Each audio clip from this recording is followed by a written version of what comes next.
Tanggap ba ako sa trabaho? Tingnan natin.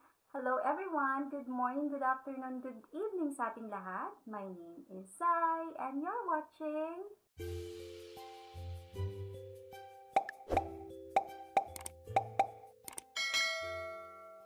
update lang to guys. Very quick video kasi diba remember I have uploaded a video about my in-person interview sa Manchester and that's about mortgages. And, after that interview, ang sabi sa akin, nakaka-receive ako ng update after a week. So, actually, after a week, I receive a call from the recruitment personnel. Tapos, ang sabi sa akin, kailangan ko daw magpunta sa office kasi kailangan ko magkaroon ng meet and greet. Hindi ko talaga maintindihan kung bakit may pa-meet and greet. To think na hindi pa naman ako hired. Kasi tinanong ko sila if hired na ba ako or if tanggap na ako sa position. They said hindi pa daw kasi yun yung pinakalas na parang step. And then after that, saka pa lang yung result. So, gusto nila pumunta ako within that week. Unfortunately, at that time kasi, I'm starting my job na. Nagsisimula na ako dun sa in-accept ko na trabaho kasi hindi ko alam naman na matatanggap ako dito sa position na to, di ba? So, syempre, ginrab ko yung opportunity para hindi naman ako matenga ng matagal dito sa UK. So, nag-start na ako ng trabaho. Sabi ko sa kanila, is there a possibility that I can do it after my work hour? Kasi, hindi pa ako pwedeng mag-leave. Kasi, you know, that training days is very crucial. Especially, what if hindi naman pala ako matanggap dun sa position na na-applyan ko. So, ayoko naman magkaroon ng bad impression dun sa current job ko. So, ang nangyari, pumayag sila na after shift ko na lang. Ang shift ko is from 8:30 a.m. hanggang 4:30 p.m. So, ang sabi ko kung pwede mga 5 o'clock kasi I need to walk papunta pa doon. Siyempre, kailangan ko pang mag-retouch and all. So, pumayag naman sila. Kaya lang, nung malapit na, yung 2 days before yung scheduled ko, ang sabi is, video call na lang daw. So, okay.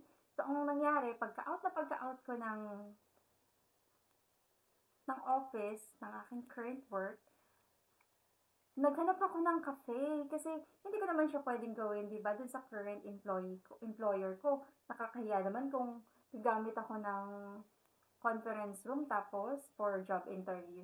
So, naghanap ako ng cafe na malapit lang sa train station kasi after that, I have to go home. At you know naman dito sa UK guys na lahat ng bus at saka train at tram may time or may schedule. So, pag na-late ka, maghihintay ka ng matagal. Either 30 minutes to an hour wait. So, ayun na nga.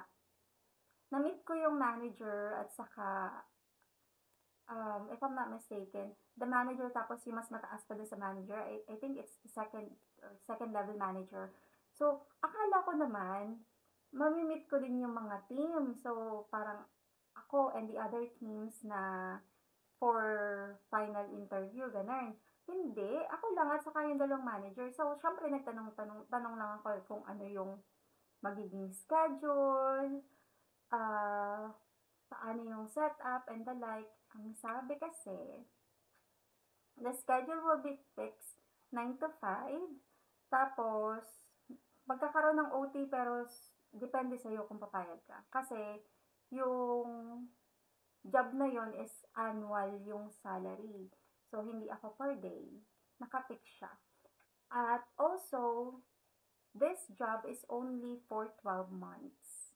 So, after 12 months, either extend na yun to 3 months, pero hindi ako nakatali sa kanila. Like other contract. So, within the 12 months, pwede ako mag-resign anytime. Pwede rin ako mag-apply ng permanent position under the same company kung merong opening. Pero hindi nila ako pwedeng i-terminate ng mas maaga sa contract. Especially kung wala namang grounds for termination. Which is good. And then, tinanong ko din kung paano yung setup kasi sinabi nila hybrid. They said it's 60-40. So, 3 days sa office, tapos 2 days sa bahay.